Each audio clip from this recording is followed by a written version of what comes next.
Добрый день, шановные сябры, добрый день, шановное господарство. 5 подеев от Вячеслава Сивчика и я, Вячеслав Сивчик. Будем казати про тиждень з 1 по 7 червня. Я пропоную наступные 5 подеев.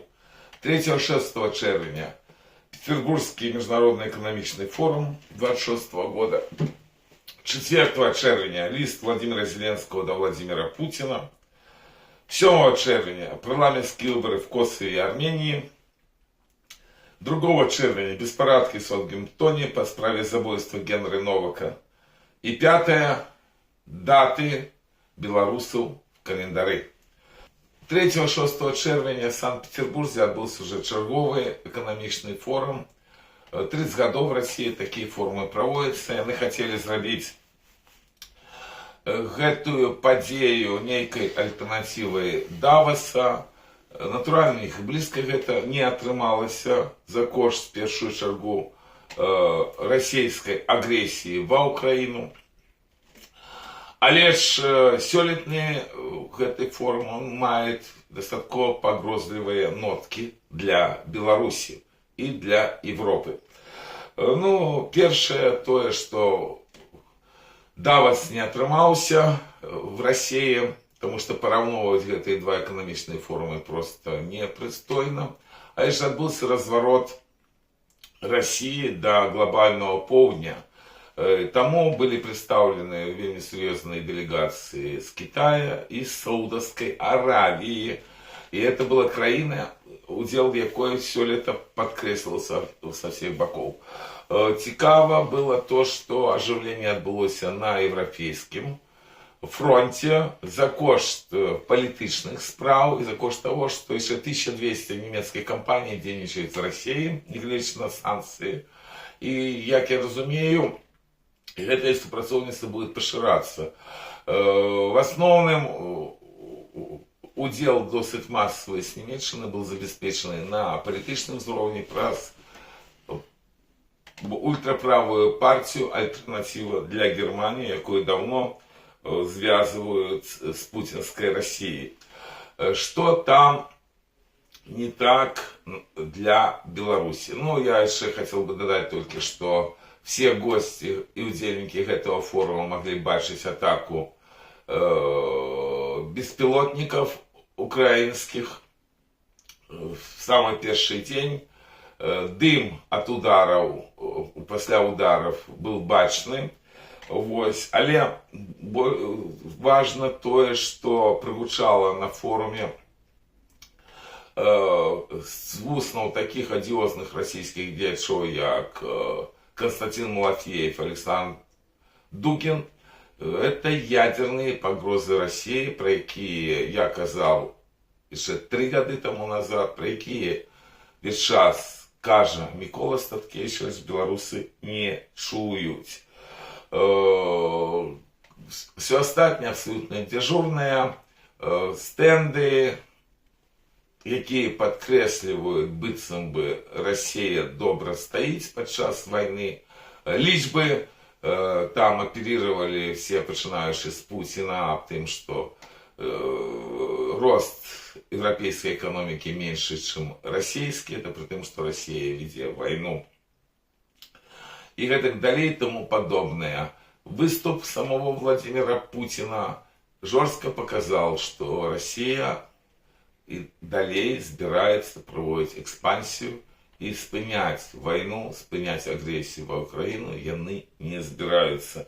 Покуль их вот такой формат, в тым ліку и Петербургского экономичного форума, задовольняя. И это вельми кепска. Беларусь сегодня в вельми тяжкой ситуации, потому что гэтая война России супраць Украины дала великие гроши и лукашенковской банде. Бо на войне шмат кто зарабляет, в тым ліку и лукашенковская банда.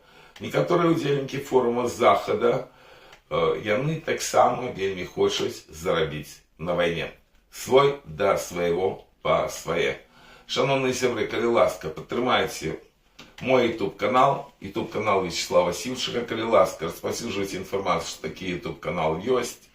И кто может, окажите, калі ласка, финансовую дапамогу, что можно сделать по первой спасылцы под этим видео. Свой до своего по своє. Султан Тишайтан і секретар Люцифара. Штосьці падобнае я адразу спрабаваў прыгадаць, калі прачытаў ліст да Пуціна і Зеленскага. Знакаміты ліст запорожскіх казакоў султану, турецкаму султану. Вот мне здалося, што ліст Зеленскага это пэўная пародія на тое, што магчыма было в гісторыі даўным-даўно. Реакцыя Пуціна вядомая, ён не спрыняў гэты ліст. Мне здаецца, што ліст в першую чаргу быў разлічаны на людзей, якія любяць глядзець серыялы камічныя. Але ж ліст гэты быў накіраваны якраз, калі адбываўся Петербургскі форум, про які распавядаў у першым пытанні. Але цікавае іншае, што в выніку этого листа всплыла рэч, которая, может быть, засталась бы таямніцай аб тым, што 21 траўня Киев наведывал всем вядомы расійскі олигарх Абрамович, які вёл перамовы з Зеленскім. Розныя версіі абсолютно Москвы і Киева, хто был ініцыятарам, што там рабіў Абрамович і да чаго гэта все. Абсолютное глупство большасці аналітикаў про роль Абрамовича, чему он там опынулся, навошта ему трэба быць посередником. Ну, чему трэба посередником, потому что он все-таки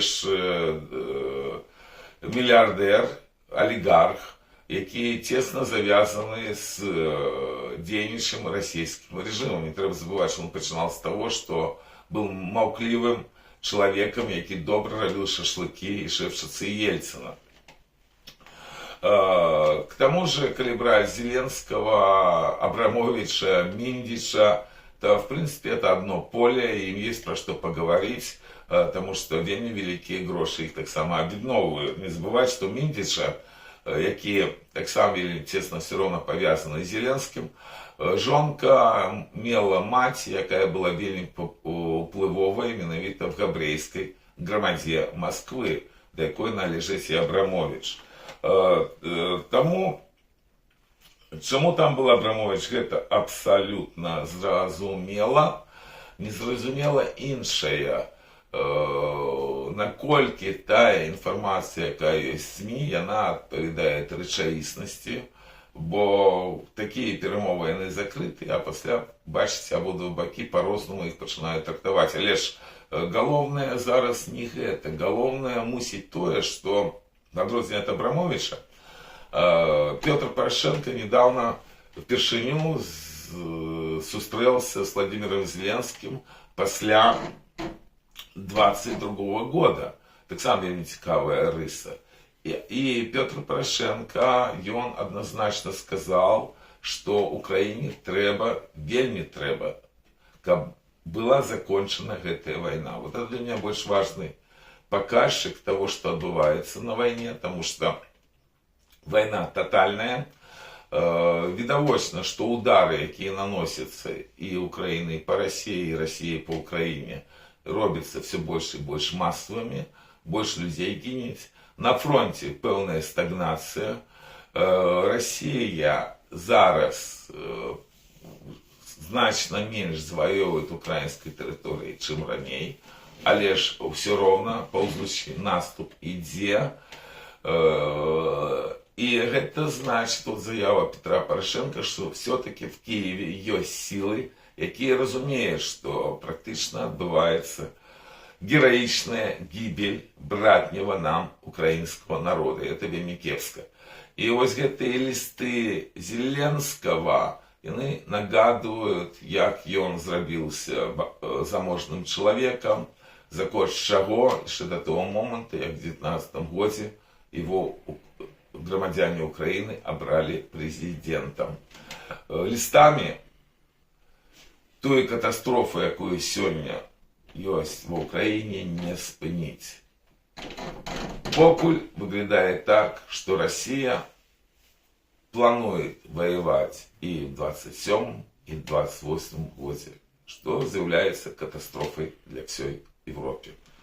Свой да свайго па свае. Шановні білоруси Варшави, запрашаю купляць кветкі і букеты в краму по продажу кветак, якая знаходіцца по адресе Кабельска 6, район Ронда Вітрачный. Эксклюзивные букеты замаўляйте свой да свайго па свае. 7 червня отбылись парламентские выборы в Косове и Армении. В Косове все зразумела. Перемога партии улады, але ж яны не смогли набрать большасць, и тому вымушаны будут зноў-таки домаўляцца з кімсьці, і вот той палітычны кризис, які прымусіў да парламенцкіх выбораў Косова, таким чынам не пераадолены. В Армении все больш складана. Гэтыя выборы былі вельмі важныя для всего свету. Вельмі добра, что партия Никола Пашиняна перемогла. Таким чынам Москва атрымала поразку, потому что по московскому плану было все зразумело. Они решили, что 5 палітычных партий пророссийских проходят в парламент Армении и таким чином формуют большесть, отправляют в отставку Пашиняна. Партия Пашиняна перемогла. Колькі будет оппозиционных партий в парламенте, если будут яны наогул, пакуль немагчыма сказать, потому что по официальным звесткам, акрамя партии переможцы, якая накіроўваюць Армению до европейской супольности, прошло только 2 российские партии, а 3 она находится на межи прохода, набравши каля 4% голосов, что есть проходным балом, барьером на тых парламентских выборах, які уже отбылися. Там розница литерально в несколько десятков голосов, якая может крыху поменять картину в парламенте. Але ж перемога Пашиняна не абсолютная, потому что в Армении треба внести змены в Конституцию для того, как все-таки закончить юридично кризис и войну с Азербайджаном. Это умовы Азербайджана. Гэтых голосов пакуль у Пашиняна нема, хотя он мает альбо 64, альбо 61 голос в парламенте, где 101 депутат. Але ж треба ему было бы 3/4 мандату для того, как провести змены в Конституции. Шмат Россия зараз разгоняет информацию о порушениях на выборах.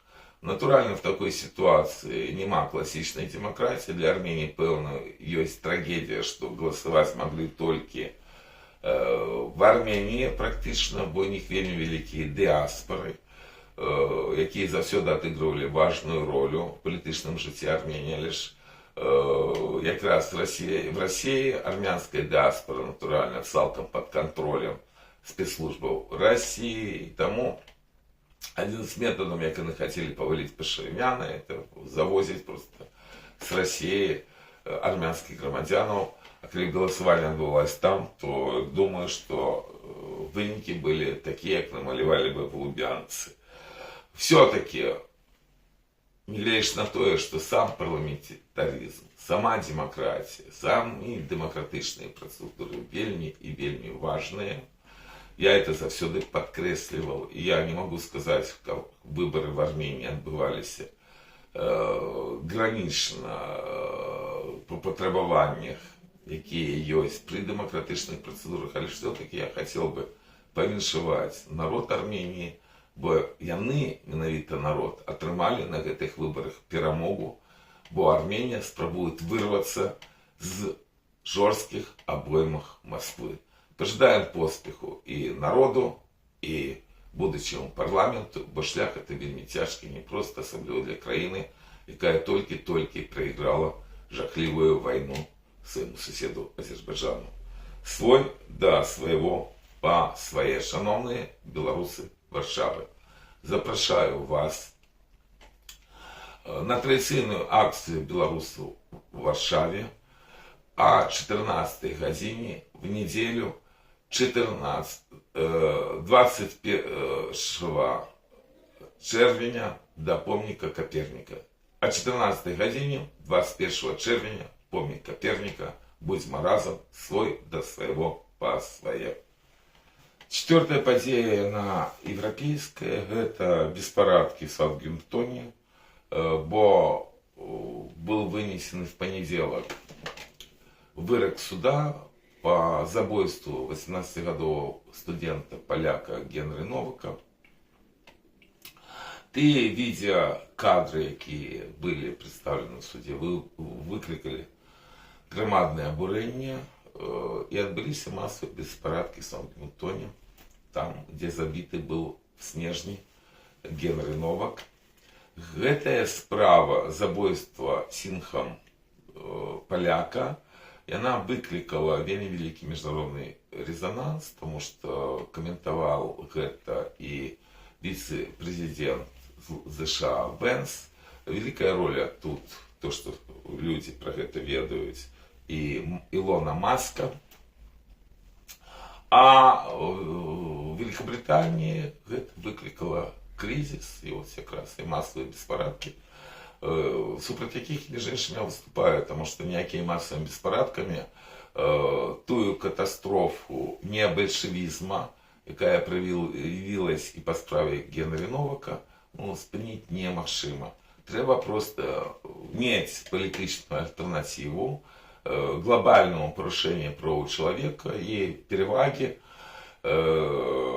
сексуальных, религийных и расовых меньшостей в Европе, то, что близко зараз нема.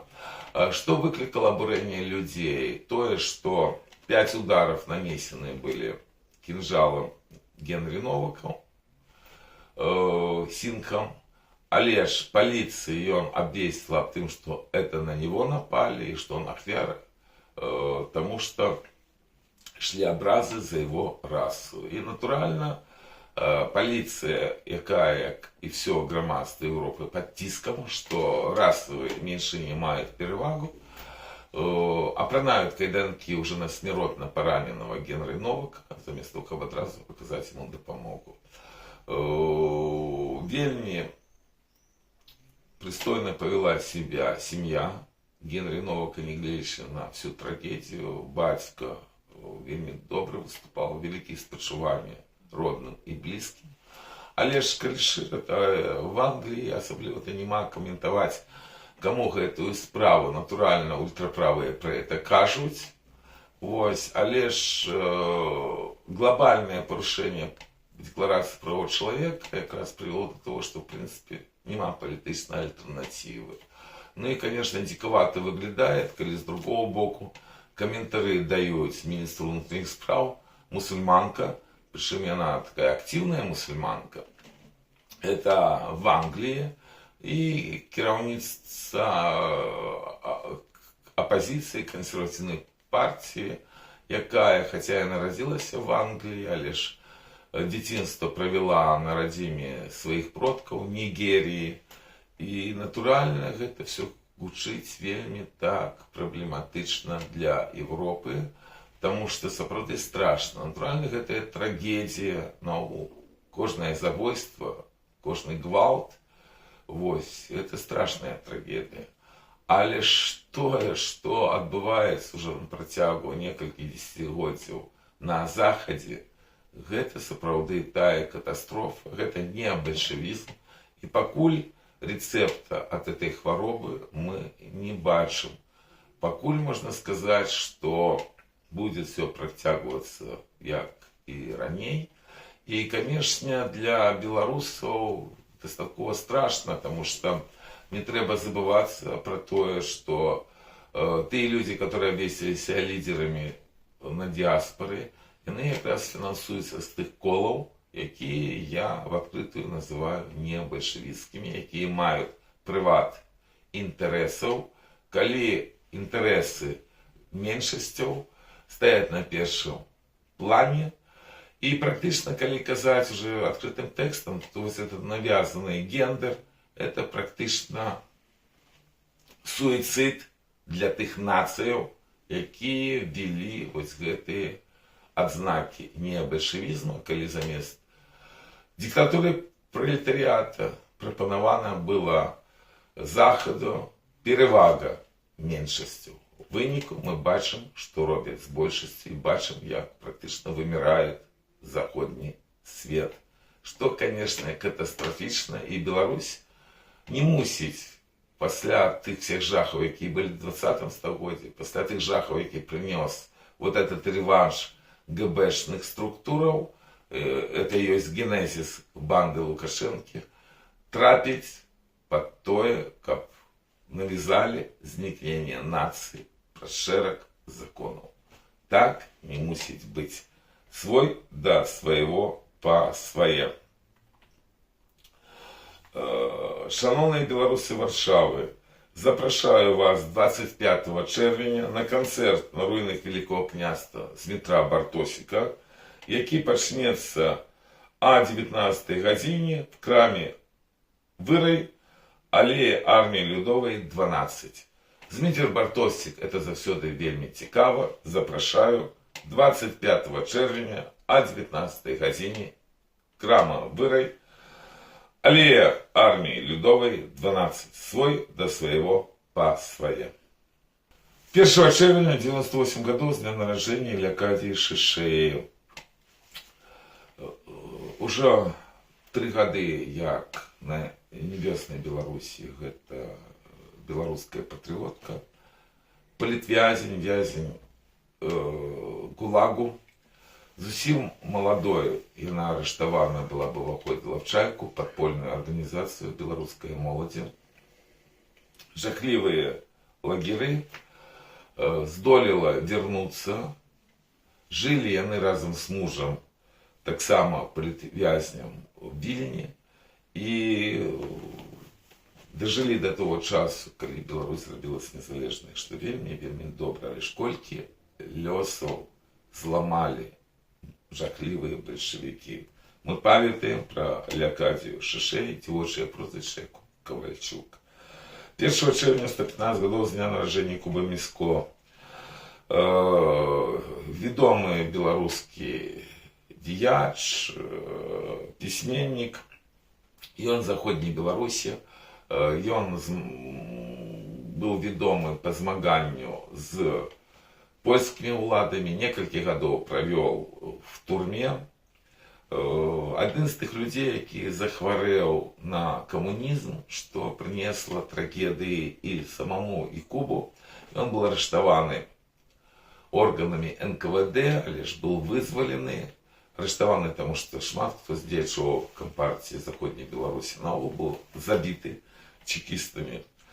І в пэўнай ступені ўратавала яго вайна, якую ён пачаў шараговым, а закончыў маёрам. Што не ўратавала ад рэпрэсій яго сям'ю, бо сям'я практычна вся была рэпрэсавана, і хтосьці з пісьменнікаў в дзённіках пісаў, што і Куб Міско просто рыдаў, калі даведаўся, што яго сям'ю раскулачылі, але ж все роўна быў верны той камуністычнай партіі, якая несла гібель его народу. Але ж мы памятаем его шчырыя памкненні, каб Беларусь была. 2 чэрвеня 100 гадоў з дня нараджэння Петра Рашэтніка. Юбілей – это таксама вельмі важны для Беларусі змагар. Так был ён сябрам СБН. Уже в 48 годзе ён служил в советском войску. Был арыштаваны в Австрии, кинуты в ГУЛАГ, где сябравал и с Ларисой Евгеньевич, и после вызволения и вертания в Баранович так само это рабіў, был вельмі активным, и ніколі не здразіў Беларусі. 5 чэрвеня 156 гадоў з дня нараджэння Зігмунда Лазінскага. Гэта каталіцкі біскуп. Ён был першым іерархам в 20 стагоддзі для Менска, прызначаны, упершыню было такое зроблена. І ён же рабіў першую імшу на беларускай мове якраз в Менску, в каталіцкім касцёле. был под репрессиями большевиков, каля года просидел в турме в Москве, здаецца, его обменяли поляки. И он отшолил в Пинску, так само епархию, створил там семинарию, и пошел на небеса в 32 году. 5 червня 115 годов с дня народження Адама Дасюкевича, это відомий білоруський діяч, педагог, який забитий був німецьким офіцером в 43-му году, коли керував поставами і спробував оборонити білорусів від жахів нацистської окупації, не глядячи на то, що посада була така, на якій він мусив служити нацистам. Мы памятаем про этого патриота и памятаем, что он спробовал в тяжкие часы оборонить наш народ. 7 червня 146 годов с дня народжения Вацлава Ивановского. Патріарх білоруського адрадження, сім'я Івановських, яка дала 4 синів, 2 були поляками, причому один польський був політик. Один зробився литовцем, от якраз тільки Вацлав Івановський. Вацлав Івановський, він слинний діяч білоруського національного визвольного руха. Він з'являється закладником і діячом шмат яких вельми важних для Білорусі організацій, починаючи з Санкт-Петербурга. Был практично на всех этапах борьбы белорусов за незалежную державу. Загинул он в Менску, его забили. Он тогда кировал городом при нацистской оккупации, это в снежне 43-го года, и на похование его вышел весь Менск. Похован он был на Кальварии, где была отроджена совсем недавно его могила. Мы памятаем про великого сына белорусского народа Вацлава Ивановского и памятаем, кольки он зробил для нашего народа. 6 червня, день памяти Бронислава Пимах-Шипилы. Перекликается это с Вацлавом Ивановским. Бронислав Пимах-Шипила, он здольный был створить белорусское осиродие в Санкт-Петербурге, тогда столица Российской империи. И шмат, что з того, що сьогодні хрестоматийно для білорусів якраз закладено було гэтым білорусам Брониславом Пимах-Шипилой. Здавалося, в Советской Беларуси уже будет магчымасць у него працаваць на Беларуси, але ж в конце 20-х годов большевики перешли до репрессий супраць белорусской интеллигенции, что было абсолютно неупадковано. Значит, мы памятаем про Бронислава Пимах-Шипилу. 6 червня день памяти Владимира Конана. Особисто его ведал, это белорусский философ, який входил в клуб белорусских философов при Белорусском народном фронте, який был створен в 95-му году. Цудовный человек, шмат что зробил. Мы памятаем про Владимира Конана. 5 червня день памяти Юрки Листопада. Знаковая фигура для белорусского адрадження, удельник Слуцкого збройного чина. Політичний процес супраць листопадовцев 25-го года гремел на всю Беларусь.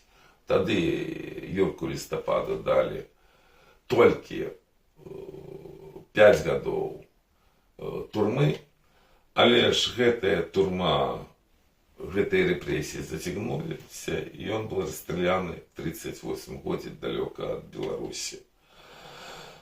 4 червня день памяти Ізепа Воронки, який завсёды войдзе в історію Беларусі як першы кіраўнік Рады Беларускай Народнай Рэспублікі, як чалавек, які падпісваў устаўныя граматы.